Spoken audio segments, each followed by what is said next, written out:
Stéphanie, on s'était dit qu'on se rencontrerait pour savoir comment on organise une rencontre de mise au point avec le personnel. Alors, je t'ai préparé un document ici. Justement, en parlant de ça, à quel moment on rencontre un employé de l'établissement? Bien, tu vois, que ce soit une rencontre de supervision, une rencontre de mise au point, une rencontre d'accompagnement, une rencontre de suivi, cette rencontre-là s'inscrit dans un contexte d'accompagnement professionnel de l'employé. En fait, quand une attente précise a été spécifiée, le rôle de la direction, c'est de s'assurer que cette attente-là va atterrir dans le milieu. Alors, c'est donc au cours de cette phase-là qu'on va superviser, qu'on va accompagner, qu'on va évaluer la contribution de chacun des employés au regard de la qualité des services éducatifs rendus. Alors, lorsque les employés sont en processus de changement, la direction agit dans un cadre qui est comme, je dirais, plus ou moins formel. En fait, on accompagne, on offre de l'aide, que ce soit de la formation, que ce soit rôle conseil ou encore, je te dirais, organiser une rencontre ponctuelle pour pouvoir ajuster le plan d'action. OK? Mais par contre, si on se rend compte que la contribution professionnelle de l'employé est insuffisante, alors là, une rencontre de mise au point plus formelle s'avère un incontournable. Là, je t'ai préparé un aide-mémoire ici en 5 étapes qui peut être utilisé pour tout type de rencontre. D'abord, une rencontre de mise au point, là, surtout dans un cadre formel, ça se prépare. Inutile d'agir rapidement parce que les émotions pourraient prendre le dessus puis ça pourrait rendre le message là, finalement ambigu. Prenons un exemple. OK. Un enseignant qui ne s'est pas engagé dans l'application d'une stratégie d'enseignement en écriture issue de la recherche. Une stratégie qui serait décidée collectivement en début d'année pour améliorer la réussite des élèves et c'est en lien avec la réussite, le plan de réussite, par exemple. De plus, bien, on a ses collègues qui ont investi beaucoup de temps en début d'année pour changer leurs pratiques afin d'adopter les nouvelles directives, puis ils voient, eux autres, d'un très mauvais œil, leurs collègues qui se laissent aller. Dans cet exemple, en premier, je dois faire une lecture de la situation. Qu'est-ce que je sais, moi, à propos de la stratégie d'enseignement appliquée par l'enseignant? Est-elle mal appliquée, appliquée partiellement ou pas du tout appliquée? Est-ce que c'est la première fois qu'on voit une résistance de sa part? Moi, comme direction aussi, comment je me sens par rapport à ça? Est-ce que ça m'atteint? Puis, est-ce que je me sens suffisamment compétente pour aborder le sujet sur le plan pédagogique là, avec l'enseignant? Alors là, quel serait le but de ma rencontre? Bien, je dois clarifier mon intention. Dans l'exemple que je t'ai donné, mon intention, c'est de rappeler à l'enseignant l'importance d'appliquer la stratégie d'enseignement en écriture qui vise à augmenter la réussite des élèves. OK? Puis, en même temps, je sais qu'il y a des répercussions qui se font sentir au niveau du climat de l'école. Alors, dans mon intention, là, je vais aussi aborder ce sujet-là. Comment mieux aborder le problème avec l'enseignant? Bien, au regard de mon intention, je dois choisir mon approche.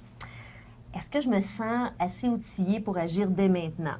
Est-ce que j'aime mieux me faire valider par un collègue? Est-ce que je veux consulter un tiers pour être plus solide? Dans l'exemple, tu vois, le problème il est bien connu. Moi, je pense qu'on peut y aller directement. As-tu un exemple à me suggérer pour débuter la rencontre? Bien, la lecture de la situation là, étant bien complétée, mon intention étant clarifiée, je détermine les questions qui vont être posées en mettant l'emphase sur la première, la principale, celle qui va amorcer la rencontre. Alors, ça pourrait, avec mon enseignant, ressembler à ceci. Donc, d'après mes observations, je constate que tu ne sembles pas avoir mis en place la stratégie d'enseignement qu'on avait convenue en début d'année. Peux-tu m'expliquer ce qu'il y en est? Alors, c'est sûr que d'autres questions vont aussi être à anticiper pour être certain là, de faire le tour de l'ensemble de la situation. OK? Enfin, je reviens aussi sur l'attente initiale, puis je prévois d'adopter un positionnement qui soit bien clair et bien ferme. Avec ton expérience, qu'est-ce qui pourrait arriver pendant la rencontre? Bien, c'est sûr qu'il faut entrevoir les enjeux possibles. Dans mon exemple, est-ce que mon enseignant acceptera de bien collaborer? Est-ce qu'il choisira plus de se refermer? Mais d'un autre côté, il faut garder le focus aussi sur les impacts favorables que la mise au point apporte là, sur le plan de la réussite des élèves, le climat de l'école, puis aussi sur le plan de ta crédibilité, tu vois. Il y a d'autres facteurs qui contribuent également à la réussite d'une rencontre, c'est-à-dire le moment de la rencontre, le lieu où ça va se dérouler, le rappel aussi d'aspects positifs au regard de l'enseignement là, que tu vas nommer ou formuler à ton enseignant en début de rencontre. OK, je suis bien préparée. Maintenant, comment se déroulera la rencontre? La rencontre va se dérouler en 3 temps. Dans un premier temps, là, ce qui est important, surtout dans le cadre d'une rencontre formelle, c'est de questionner et d'écouter ce que l'employé a à dire pour bien comprendre sa situation. Ensuite, bien, c'est la direction qui lui partage son point de vue. Cette étape-là, parfois, elle est chargée d'émotions, mais elle est essentielle pour l'engagement de l'employé si tout est bien nommé lors de cette rencontre-là.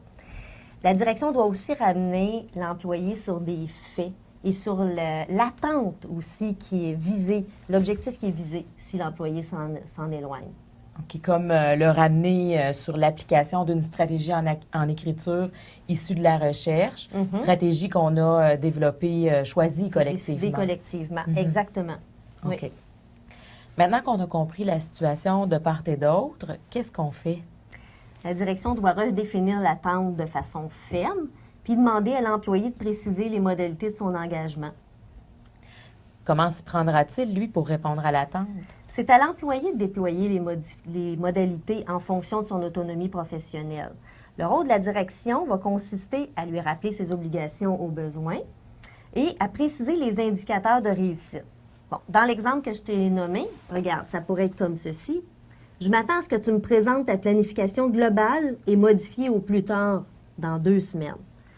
Les affiches associées à la nouvelle démarche devront être apposées au mur de ta classe. Et enfin, je veux que tu me communiques un moment au cours du prochain mois où tu enseignes en appliquant la nouvelle stratégie, parce que je veux y assister. Je comprends, mais je m'assure aussi que nous comprenons la même chose. Oui, ça, c'est en fin de rencontre, c'est important de résumer ce qui a été dit. La direction peut le faire ou on peut demander aussi à l'employé de nommer ce qu'il a retenu. Je rappelle l'importance de garder des traces lors de la rencontre. Dans un contexte formel, la direction peut aussi remettre un écrit à l'employé qui résume l'ensemble des attentes et des modalités du changement attendu. Parfait. C'est bien, mais comment je fais pour savoir si le changement s'opère? Bien, c'est sûr que dans les jours qui vont suivre la rencontre de mise au point, la direction doit prendre les moyens qu'il faut pour assurer un suivi, s'assurer que les aspects qui ont été nommés sont en cours de modification. Et on aura aussi préalablement convenu ensemble d'une rencontre pour assurer ce suivi. C'est bien. Je trouve que tes conseils sont très judicieux, sont vraiment soutenants pour moi, pour que je puisse réaliser efficacement une rencontre avec un membre du personnel. Tu vois, la rétroaction puis la reconnaissance sont des outils puissants pour aider les employés à garder le cap sur leur engagement. Ainsi se poursuit le cycle de la saine gestion. Tu vois, dans l'exemple que je t'ai nommé, on pourrait dire à Jean-François ceci. Jean-François, quand je suis passée devant ta classe, j'ai vu que tu travaillais l'orthographe lexicale avec la démarche commune.